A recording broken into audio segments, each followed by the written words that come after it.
at the royal banquet for the betrothal, my older brother, to vent toward my foster sister, actually knocked over the ink in public, ruining the painting I had poured my heart into.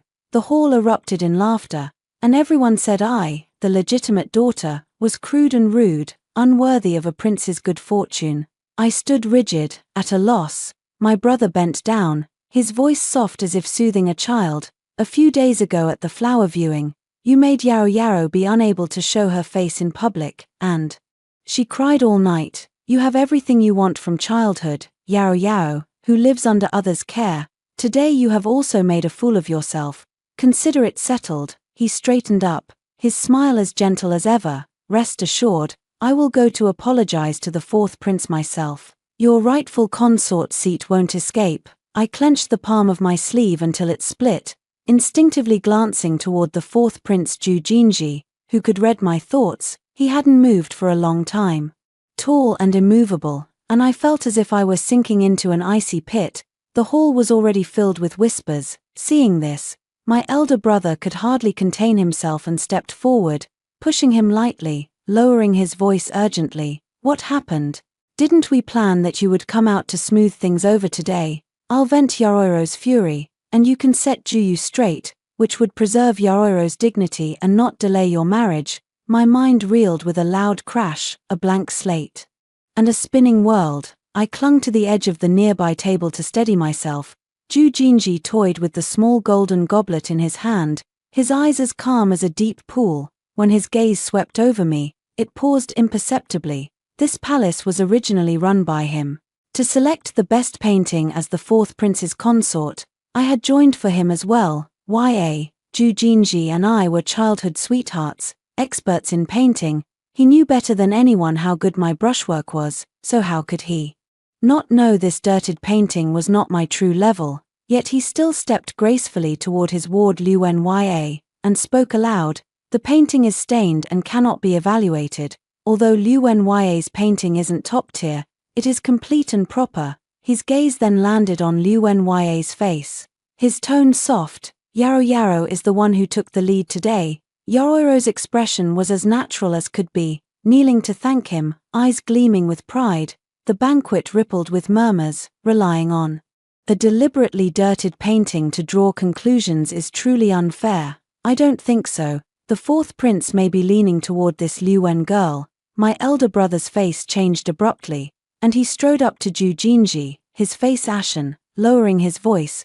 What do you mean by this? I took care of Jiyu for you, and you slap me in the face. Rules are rules. He cut him off. The painting is stained.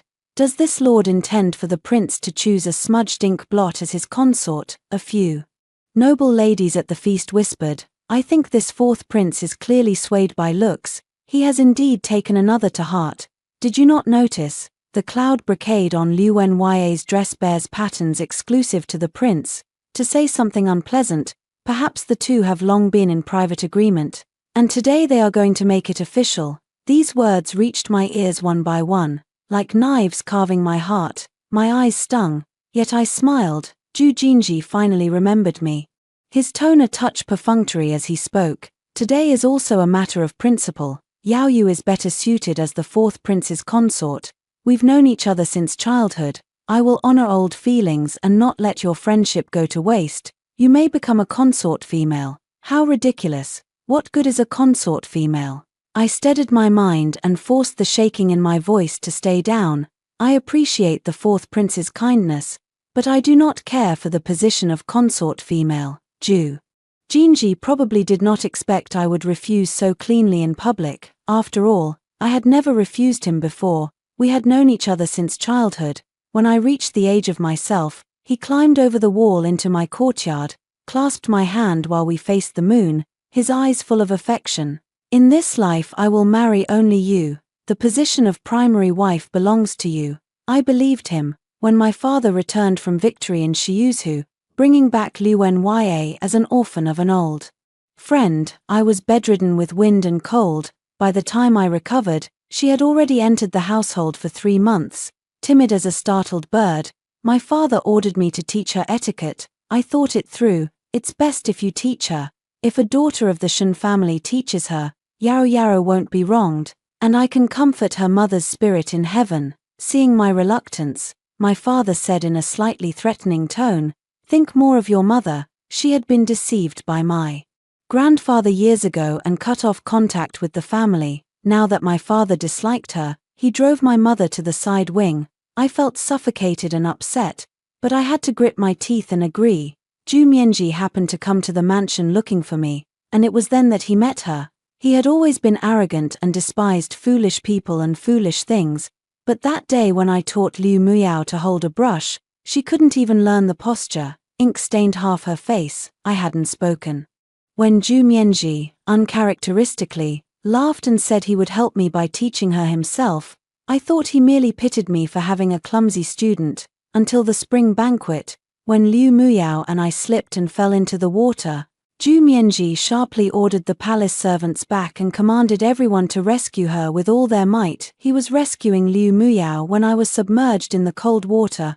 I saw him lift the dripping Liu Muyao horizontally in his arms and walk straight away. The palace servants understood perfectly and none of them dared touch me, the future fourth prince's consort. I struggled ashore alone and was ill for half a month in my days. All I could see in my mind was his back. The day Liu Muyao left the palace was the day Ju Jin escorted her back to the residence. He leaned under the mulberry tree in front of the gate, and when I came out, his tone was calm. "I am ashamed I didn't teach her to swim, and there is no overstepping between us. Do not go getting jealous for no reason." I looked at him, half believing, half doubt. That night, Liu Muyao came to my courtyard again and was no longer the coward she used to be. A trace of pride could not be hidden in her eyes and brows. "Sister, I beg you." I already boasted to the Empress Dowager and the fourth prince that I would present a fine work at tomorrow's flower viewing banquet. "You have noticed that the fourth prince treats me differently. I don't want to compete with you, sister. I will quietly be a concubine, but at the flower viewing banquet, I must prove that I am worthy of him." I simply refused. She sneered. "Then let's see whose skills prevail." At the flower viewing banquet, the painting she presented was Spring River, which I had painted last year for Ju Mianji. I exposed her in public, with tears brimming and pitifully fragile. She said, "Sister, why are you slandering me?" Ju Mian frowned and accused me of making a fuss over nothing. My brother publicly scolded me for lacking magnanimity. That night my brother came to my room, his expression colder than any I had ever seen. "Yarrow Yarrow is living under someone else's roof. By exposing her publicly, are you trying to drive her to death?" I retorted. "She stole my painting. How is that my fault?" My elder brother stayed silent for a long time, so long that the candle suddenly crackled and a mushroom of flame bloomed. He said, "You've had everything since you were young, so give way to her this once. What could it possibly matter?" I am stunned. So in my brother's eyes, my innocence, my paintings, my dignity were all things that could be brushed aside with a single concession. I should have seen it clearly, but I still went to the concubine selection banquet. I want to ask Ju Mianji in person, that night when we held hands and faced the moon, whether there was a shred of true heart. Now it seems the answer is already glaringly obvious. 3. The palace banquet that day, in the end, did not end pleasantly. Half a month later, Ju Mianji finally showed up, slow as ever, with the air of someone coming to soothe things over. "I never said I wouldn't marry you, main wife or secondary consort. It's just a difference in rank. Why take it so seriously?" Ju Mianji's brows knitted slightly. Taking me for someone throwing a petty tantrum, I looked up to meet his slightly reproachful gaze. He blamed me for being childish, for embarrassing him in the hall and making it impossible for him to save face. A bitter feeling rose in me. Unwilling to speak at length, I lowered my eyes slightly and offered a faint, perfunctory smile. "Your Highness, I have taken note of what you said." Ju Mian was taken aback, as if he hadn't expected me to agree so readily. "Why are you so calm?" He immediately relaxed, a few traces of assured contentment appearing between his brows. "Fine. You've finally figured it out. Don't throw childish fits like this again." He was certain I couldn't live without him, certain I would comply, just waiting for him to turn back, waiting for his coaxing. But after the palace banquet, I sat alone for a long time cradling the soiled painting. My tears already dried, My mother disapproved of Ju Mianji's behavior and asked me again. Yesterday the Shui family from the east of the city just sent matchmakers to our house.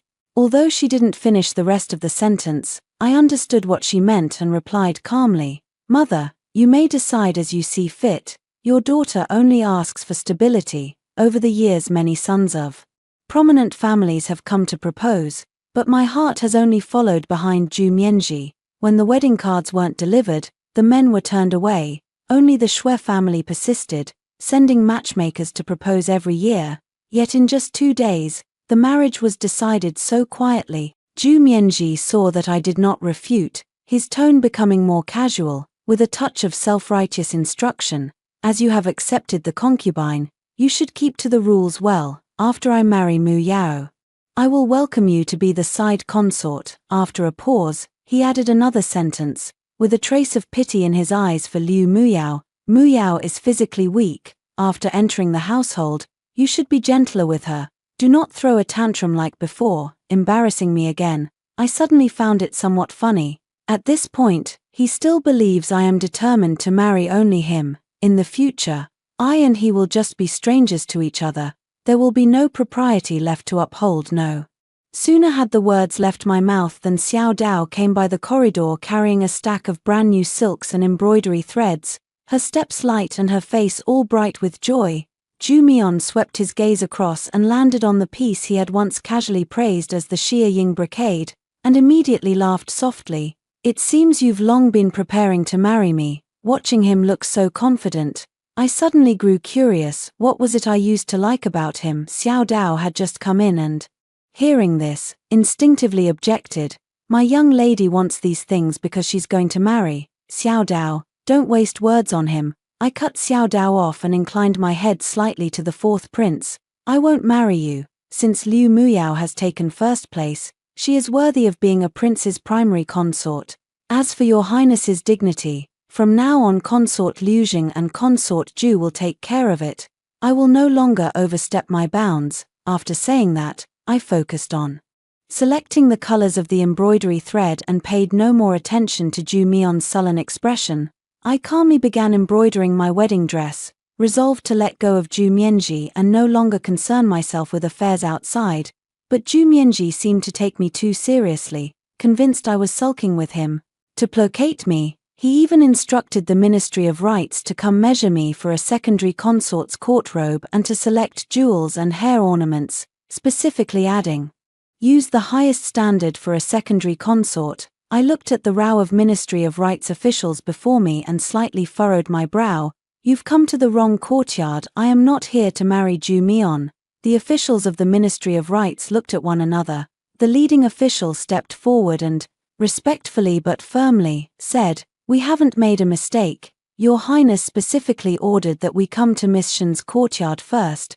The news of my engagement to the Shui family had not yet spread. My mother was keeping it tightly under wraps. I felt somewhat puzzled, but mother said, the longer it drags on, the more can go wrong. Keep your mouth shut to avoid trouble. Not long after I had driven the officials from the Ministry of Rites out, my elder brother and father burst in angrily, their faces ashen. Father pointed at me and scolded harshly. The ministry officials were sent here personally by the fourth prince. You drove them away on a whim. Do you still have any respect for the prince, for the rules of our Shen family? I stood where I was without looking up, and replied calmly, if I won't be a secondary consort, then of course they have no need to measure me or choose jewelry. My elder brother Shen Yangji sneered, I think you simply don't know how to accept an honor.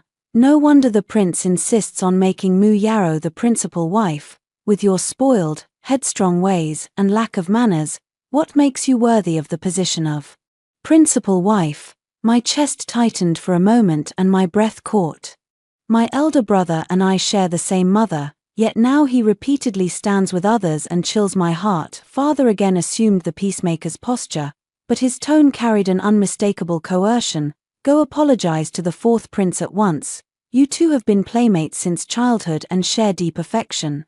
He will surely forgive you. I drew a deep breath, a coldness flashing in my eyes, my tone not yielding an inch. I will not apologize. The position of secondary consort, let anyone who wants it take it. It has nothing to do with me, from beginning to end. No one ever asked whether I wanted it, no one cared a whit about my feelings. They turned away and settled it. On the flower festival in half a month, they will ask the fourth prince to finalize the marriage.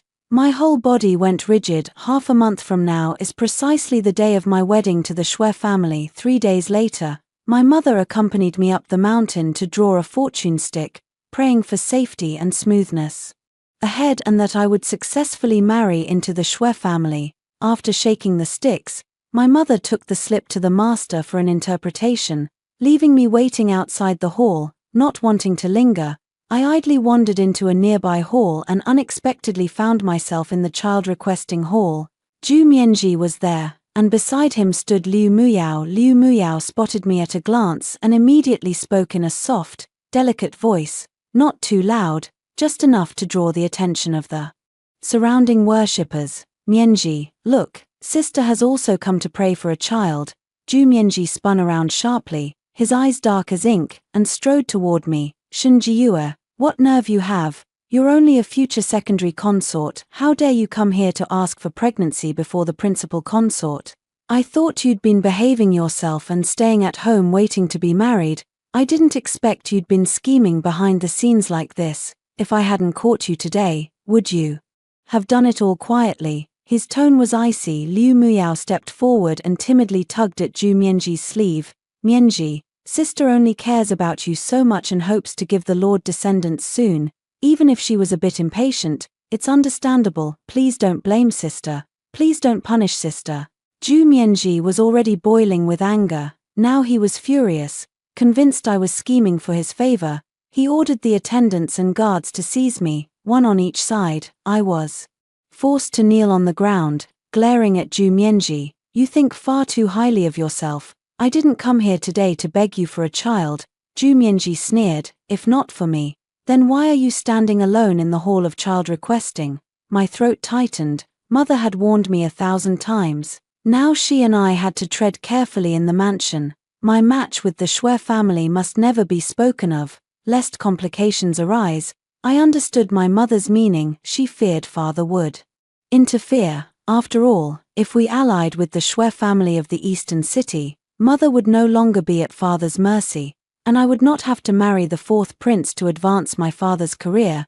That's why this marriage was arranged in secret. The temple is crowded with curious eyes, and I cannot utter a word. Zhu Mianji watched me flounder and then assumed the princely air. Jiyue, you have never lied to me before. Kneel before the Bodhisattva for an hour today, confess your sins to the Bodhisattva, and let it serve as punishment. I looked up in disbelief, my voice trembling. You don't trust me. We have known each other since we were young, and now with a single provocation, a single misunderstanding, you're forcing me to kneel. At that moment, the warmth and trust of our youth were shattered utterly. My heart felt like it was being torn apart.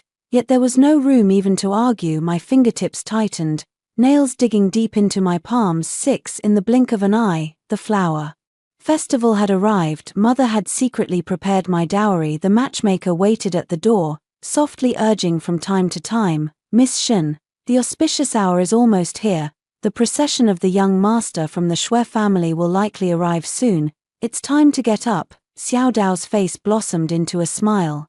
Miss looks truly beautiful today. Before the words had even fallen, Zhu Mianji suddenly kicked the door open and came in. His face was ashen as he looked at me and said coldly, Do you have any respect for rules at all? What exactly are you playing at today? How could you make a decision on your own? Coming to the manor today wasn't to let you force a marriage. I know your feelings for me run deep, but the one who won that day was, after all, Mu Yao. In our dynasty, there has never been a rule of taking a secondary consort first and then marrying the principal wife. With all this fuss you're making, have you considered Mu Yao's position? Have you considered this prince's dignity? Through the mirror, I watched Zhu Mianji's expression grow darker and darker. I am thinking, how can a person be so confident? I slowly stood up and walked to in front of Zhou. Cho Jin, this is a name. Keep as is. Translate. I slowly stood up and walked to the front of Zhu Mian. The person I am marrying is not you. You know well I could never be a concubine. If you don't marry me, who do you plan to marry? Do you think making a scene today will make the legitimate wife's position yours? His tone slowed. All right, stop making a fuss. As he spoke, he reached out, intending to ruffle the top of my head. This was the way we used to make peace when we were kids. But this time, I dodged. A look of surprise flickered across Ju Mienji's face. The tone began to soften. Don't throw a tantrum. Today is the flower festival. I'll take you and Mu Yaro to go boating on a painted barge. As soon as the words fell, a steady tread of footsteps came from outside the courtyard gate. A servant's respectful voice came through the door. Miss Shen, the Shui family master's wedding procession has arrived outside the mansion. Please, miss, go out and ride in the sedan. The Shui family. Ju Mienji suddenly turned his head, his eyes changing dramatically, and his voice rose several decibels. Which Shui family? I gently adjusted the wedding dress and looked up at him, the corners of my eyes already devoid of any ripple. The Shui family in the eastern part of the city. Young Master Shui and I have long been betrothed. Today is the day I marry. What did you say? Ju Mienji's pupils contracted sharply, as if struck on the head with a cudgel. He stared at me in disbelief. You're engaged to the Shui family. When did that happen? Why didn't I know, Your Highness? Why do you think my lifelong affairs need to be reported to you? I smiled faintly, my tone icily clear. You're busy choosing Liu Muyao as your principal consort, busy standing up for her. Busy setting the rules for my position as a secondary consort. Where would you find the time to care about who it is I want to marry? He lunged forward, reaching out to grab me, his voice edged with a near uncontrollable urgency. Shen Jiyue, you're not allowed to go. 7. Why, no matter how powerful the fourth prince is, can he control whom men and women marry? I spoke coolly. Ju Mienji hadn't expected my tone to be so cold and was stunned for a moment. You chose the Shui family on purpose. The elder Lord Shui had served as advisor to 3 generations of monarchs, and most of his sons and grandsons held office at court, whether civil or military. The Shui family wielded considerable power. Shui Chongjian, as the capital palace commandant, oversaw the imperial guards of the upper capital. Even the imperial consort most favored by the emperor today bears the surname Shui. The Shui family is at present the safest and most respectable haven. Ju Mion's voice was urgent and angry as he stumbled forward, trying to block the way. Unexpectedly, he was tripped by his own robe and fell beside my wedding shoes. He looked rather disheveled. Looking at the man before me, I secretly felt relieved. Thank goodness I didn't entrust my life to him. I suppressed the faint disdain at the back of my eyes, turned, and had Xiao Dao hand me the jade pendant Ju Mienji had once given me. This jade pendant was given to me by Ju Mienji the year I came of age. When he solemnly entrusted the pendant to my hands, he said, "May the bond between us be like this jade, unstained by worldly dust." When I returned the pendant to him, it cracked without any warning. In the unseen realm, it feels as though heaven has given a sign. I let out a calm, easy breath. I gently brushed aside his hand, frozen midair. Your Highness, from today on, there is nothing more between you and me. You choose your principal wife. I'll marry the one I love. Outside, the Swona suddenly blared, and the wedding music shook the sky. A Shui family servant announced loudly, "Miss Shen, the auspicious hour has arrived. Please get into the sedan chair." Ju Mienji's face was ashen. He clutched my wrist in a death grip, knuckles blanching, his voice trembling. "Jiyue, how dare you?" For convenience today, Ju Mienji had only brought a few attendants at this point. Even if they wanted to stop it, there was nothing they could do. I ignored him. I bowed to the mother standing in the corridor to take my leave. I went straight into the bridal sedan chair. 8. After we bowed in the hall, I sat alone at the edge of the bed. The clamor outside, the voices of congratulations, gradually faded away. A large, well-defined hand gently lifted the bridal veil. By the flicker of candlelight, Shui Chongjian and I locked eyes, stunned for a moment. Shui Chongjian hastily averted his gaze, his hand curling into a fist as he pressed it to his lips and let out a soft cough, his voice clear and pleasant.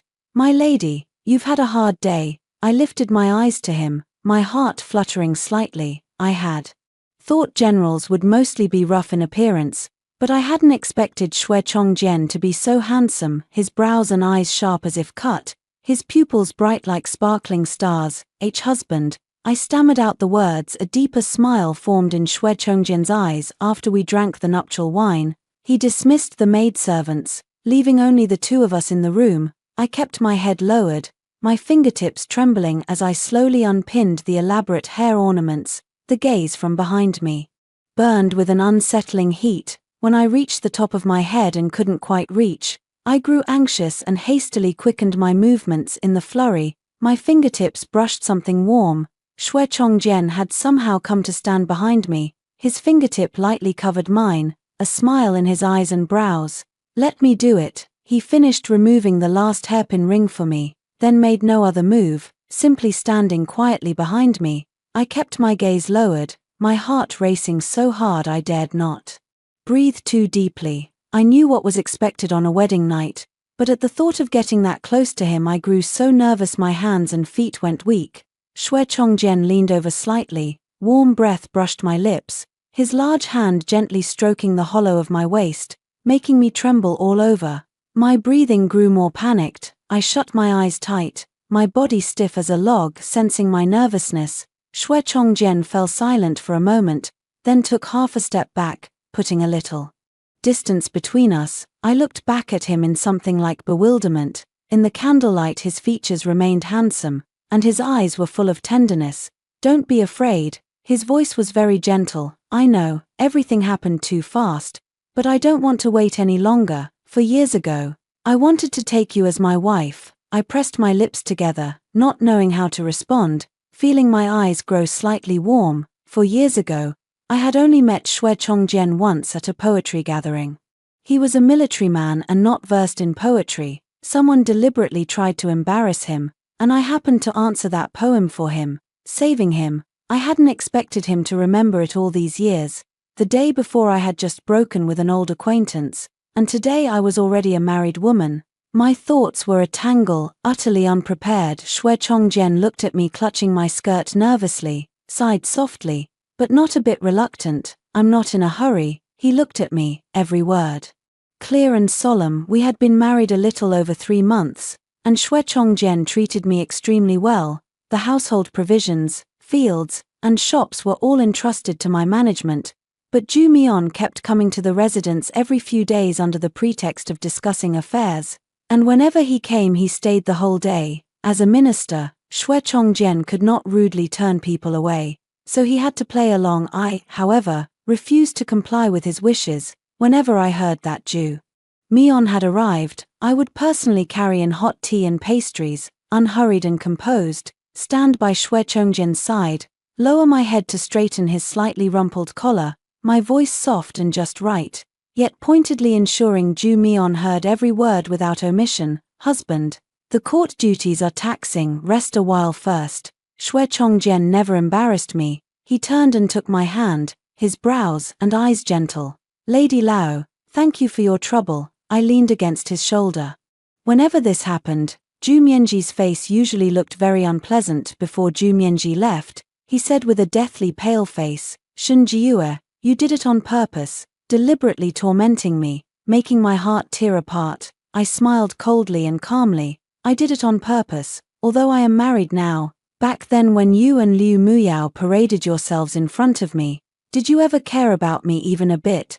Today's actions are not because I still miss you, but because I cannot swallow this grievance. I have long planned that when I got the chance, I would repay you, and make you taste the bone-piercing, heart-wrenching pain. Ju Mianji's expression grew sourer by the moment, his fingertips clenched white. I've already had people strip Liu Muyao of her position as primary consort. Do you still resent me? I know you're sulking at me, deliberately trying to provoke me. He, as always, took himself far too seriously. Today's actions were only because Chongjian and I want to live a peaceful life. Fourth Prince, do not come to the residence every few days and disturb my life, I said coldly, making a gesture to see him out. After Ju Mianji left, I gently released Shwe Chongjian. He raised an eyebrow and asked in return, Madam, have you gotten any satisfaction? I sulkily got up from him, tidied my hair, and said, not bad. Hearing me say that, Shwe Chongjian pulled me back into his arms, his voice thick and muffled. "If my lady is appeased, then don't make me sleep on the floor tonight." Shwe Chongjian had said he wouldn't force me, yet he feared that if the groom spent the wedding night in the study, people would gossip about me, so he had to sleep on the floor in the bedchamber every night. This matter was kept from everyone in the mansion. My mother-in-law even once summoned a physician for us, but Shwe Chongjian brushed it off. Suddenly my body felt light. When he lifted me to sit on his lap, I hurriedly pushed him away. In broad daylight, what would it look like if someone saw? He stared at me, his eyes dark, and for a long moment buried his head deep in the hollow of my neck, his voice hoarse. I can't hold back much longer. My cheeks went hot in an instant. His face drew closer and closer, thin lips lightly pressing against mine, his breathing slightly urgent, carrying a heat repressed for so long. By the time I reacted, Shwe Chongjian had scooped me up in one big motion and was carrying me toward the bedchamber. There was a bamboo path between the council hall and the bedchamber, quiet and empty. In the afternoon, he carried me back to the room without obstruction and gently laid me on the couch. As he leaned over, fabric brushed warm against me, his breath enveloping me, he asked in a husky, serious, and reverent tone, "May I?" I nodded shyly, and he immediately lowered his head, his lips and tongue gentle yet assertive as they besieged me. A tingling spread from the tip of my tongue, and the restraint I had held for 3 months unraveled entirely in that moment. The room became languid with tenderness. I truly couldn't hold on, drowsy and fading. Before I fell asleep, Shwe Chongjian remained still unsated. I woke intermittently 3 times during the night before finally falling into deep sleep, unexpectedly. Having tasted it once, Shwe Chongjian seemed a bit immoderate, clinging to me and making a fuss every day. After several days of this, I was utterly exhausted and finally spoke. "Today, how about taking a day off?" He, always as cold as ice at court, looked wronged at me. "Now, I've held back so long, and after only a few days my lady wants to send me away, so you didn't have me in your heart after all." Whenever his passion peaked each night, Shwe Chongjian loved to ask whether I had him in my heart. "I have you, of course I have you." The moment I breathed those words, he swept me back into the surging tide of desire. 11. After I became pregnant, Shwe Chongjian said he wanted to pick a safety lock for the child. I gently touched my belly. Last month I had almost no appetite, so he hurried to fetch a doctor and only then learned I had been 2 months along. There was happiness in his eyes. He insisted on having the best safety lock made, but just as we were about to leave he received an urgent summons from the emperor, so I had to go alone with little Dao. Unexpectedly, at the treasure pavilion I ran into Zhu Mianji again. He still had Liu Muyao standing by his side, but the tenderness that used to soften his brows and eyes was gone, replaced only by impatience. "Have you picked it? It's just a safety lock. Is it worth dilly-dallying so long? Don't delay my affairs." Liu Muyao bit her lip and, feeling wronged, touched her belly. Zhu Mianji spotted me first. The gloom on his face vanished in an instant. Liu Muyao hurriedly grabbed his arm and forced a smile. I said nothing, only inwardly lamented that I hadn't checked the almanac before leaving home. Seeing my gaze fall on Liu Muyao's belly, Zhu Mianji brightened and flusteredly explained, "That child came because I was drunk and she took advantage of me." I merely nodded slightly. "Fourth prince, that remark is not appropriate to make to me. Today I came to choose a safety lock for my unborn child." I only glanced longer because the style in Liangdi's hand was unusual. In the end Liu Muyao only received Liangdi's place. A beautiful dream dissolved into nothing. "As for how the fourth prince's child came about, you needn't say more to me," I said coldly. Zhu Mianji was startled by my words. "You have a child? Impossible, impossible." He sounded bewitched, repeating those lines, then suddenly lost control and roared, lowering his voice to a hiss, "I clearly planted someone in the Shwe residence. Had incense of musk burned in your chamber every day. How could you possibly be pregnant?" I froze, pressed my hand hard to my belly, and felt chilled through. I suddenly remembered how, 3 months ago, Shwe Chongjian inexplicably set a great fire and replaced all the maids in my chamber. It turned out it had been for this reason. Realizing he had spoken out of turn, Zhu Mianji snapped back to composure and hurried to explain. "Jiue, it's not like that. Listen to me, I wanted to wait until you returned to my side so you would have no worries. I did it for your own good, I scoffed. The fourth prince worries too much. I, Shen Jiue, in this life and the next, will never again have anything to do with you. Zhu Mianji's face darkened abruptly. At this point, it's no longer up to you. He raised his hand and waved lightly. Seal off the treasure pavilion. Don't let a single fly out. A dozen dark guard men responded immediately. Liu Muyao clutched his sleeve in fear but was slapped to the ground by Zhu Mianji. Get out, wretch, if not for you. How would Jiue and I have come to this? He looked vicious. Blood spilled at the corner of Liu Muyao's mouth and she fell to the floor. I felt no pity for her, all of this was of her own making. And today's humiliation was what she deserved. 12. Jiue, wouldn't it be better to stay by my side? Why insist on marrying that Xue Chongjian? A home with him, even if Xue Chongjian again won the emperor's favor. What does that matter? Once I become emperor, the first thing I'll do is have him executed. I remained silent. Saying more now would only anger Zhu Mianji and be bad for the child in my womb. After his men surrounded the treasure pavilion, his ambition was fully revealed. Zhu Mianji had always hidden his ambition well.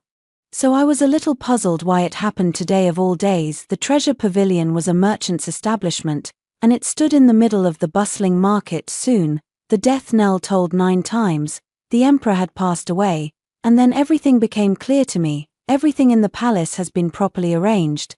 A covert guard came to report. Excellent. It was worth starting my preparations half a month in advance.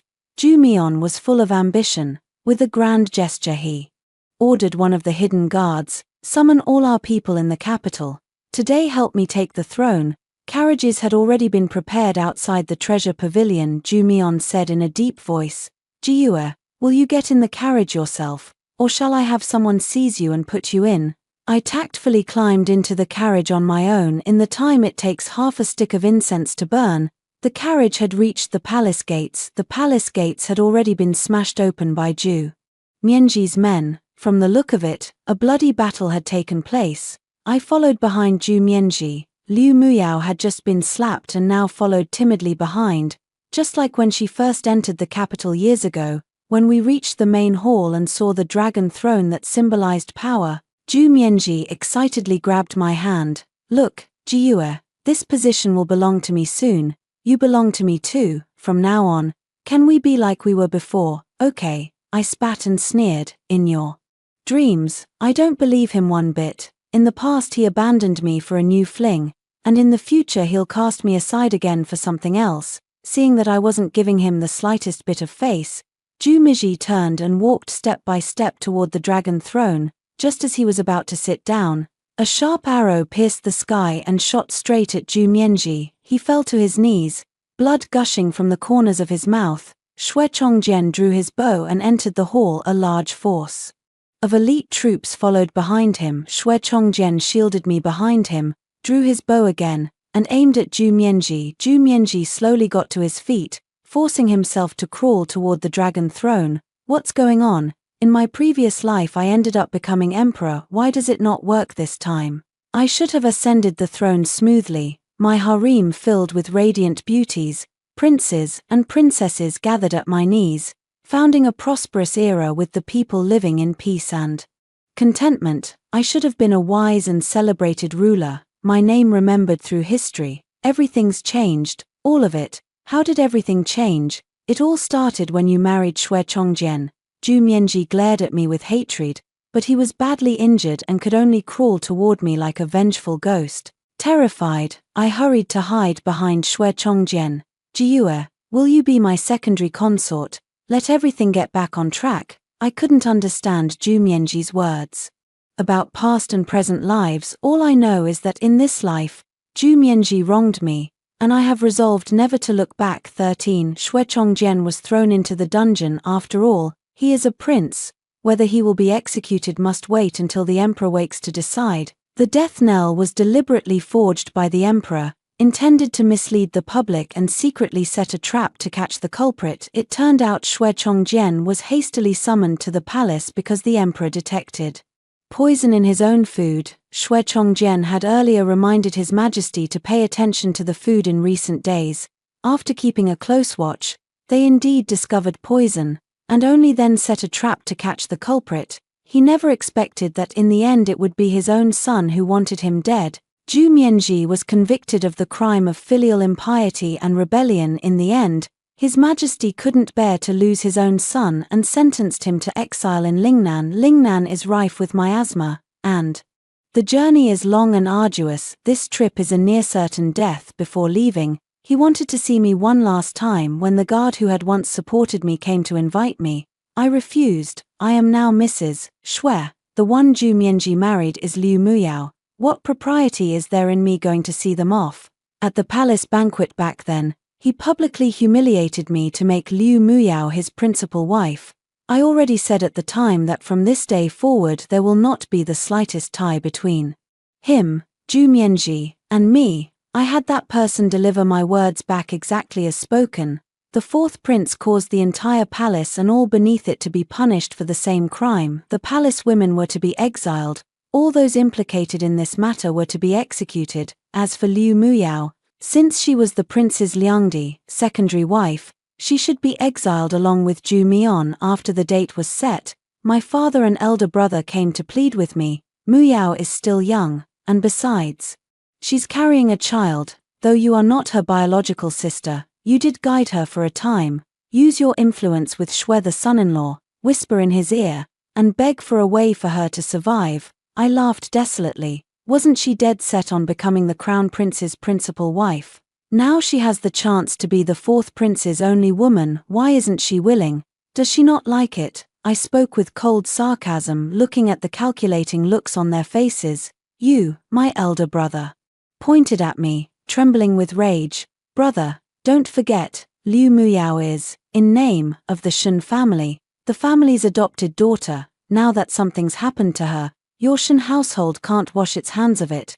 My father flew into a rage as soon as he heard that and made as if to hit me. Who speaks ill of their own family like that? Don't forget, you are also a daughter of the Shen family. I lazily lifted my eyes and glanced at them. Before I could speak, Shui Chongjian happened to return from reporting his work. He hadn't even reached the hall door before he called out loudly, "Since she's entered my Shui family's household, of course my Shui family will protect her. Whether we'll protect the Shen household depends on my wife's mood. Madam, if the emperor holds us accountable, should I plead on behalf of the Shen family, or report truthfully that the Shen family had already colluded with the fourth prince over the selection of a concubine?" Though he spoke to me, his eyes were fixed on my father and elder brother. The two of them were kicked out and eventually slunk back in disgrace. 14. I hurriedly asked Shui Chongjian to arrange people overnight to send my mother to the Jiangnan villa for retirement. Now is a turbulent time. The unrest in the capital has not settled, and with my mother far from the place of disputes, she can live out her days in peace. Later I heard that father, in order to save Liu Muyao, disregarded his dignity, repeatedly submitting memorials and even, as an old minister, threatening to die on the Golden Dragon throne to beg the emperor for clemency beyond the law. In the end, driven to desperation, he actually admitted on the throne that Liu Muyao was his illegitimate daughter. No wonder father is so determined to protect her. It's just a pity for my elder brother. After finally losing his senses over a woman, willing to defend his beloved even at the cost of his post, she turns out to be his own sister. The emperor is in a fury at this moment. By doing so, father has undoubtedly touched the emperor's reverse scale. The emperor felt threatened, so he stripped father of his office on the spot. The elder brother spoke to dissuade him, and along with it, the elder brother's official post was stripped as well. That's no real loss. After all, the elder brother's position was one father acquired through connections, and now that it's gone, he's simply back to the same halo-less good-for-nothing as before. They brought all of this upon themselves. The once prosperous Shen residence fell into gradual decline. 15. Another year of bright spring has arrived. Holding Shui Chongjian's hand, with our toddling child following behind, we head to the suburban villa for an outing. The breeze is gentle and the sun is warm. My garments flutter lightly, and the person beside me has mild, gentle eyes. Within them, only the serenity of time remains. Those peaceful years passed, and I was no longer the Shen Jiue who once tiptoed through the Shen residence and was battered by lovesickness. I was Shwe Chongjian's cherished wife, the children's respected and relied upon mother. The matron of the Shwe household who stood secure and unassailable. I never expected that while resting at a tea house on the outskirts of the city, I would encounter two people I had long since buried in dust. The first to catch my eye was Liu Muyao. She wore a patched coarse cloth dress, her hair hastily pinned up, her face weathered and haggard. The softness and radiance she once had were completely gone. She looked more than a decade older than her peers, with only numbness and sorrow left in her eyes. Beside her was a sallow, thin child, her and Zhu Mianji's child. Standing next to her was a man with a stooped posture and early graying at his temples. In his features, one could faintly discern the outline of the fourth prince of those years, Zhu Mianji. But there was no longer a trace of youthful vigor, only the destitution and dejection worn down by life. Later I only heard from others that when the treason was exposed back then, he survived by relying on the death exemption token personally bestowed by the late emperor. After years of exile, he finally made his way back to the capital. Only the palace gates remain towering as ever, yet he can no longer take even half a step inside. The once lofty prince is now nothing more than a down-and-out drifter struggling to make ends meet. The moment our eyes met, Zhu Mianji froze in place, his gaze fixed firmly on me, fixed on the way Shwe Chongjian was carefully shielding me, falling upon my smooth, untroubled face, untouched by wind or frost, falling upon the children by my side, laughing and chasing about, their eyes bright with playful innocence. Then look at himself, at Liu Muyao beside him, aged and worn, at this whole shabby, destitute state, heaven and earth only a few years apart.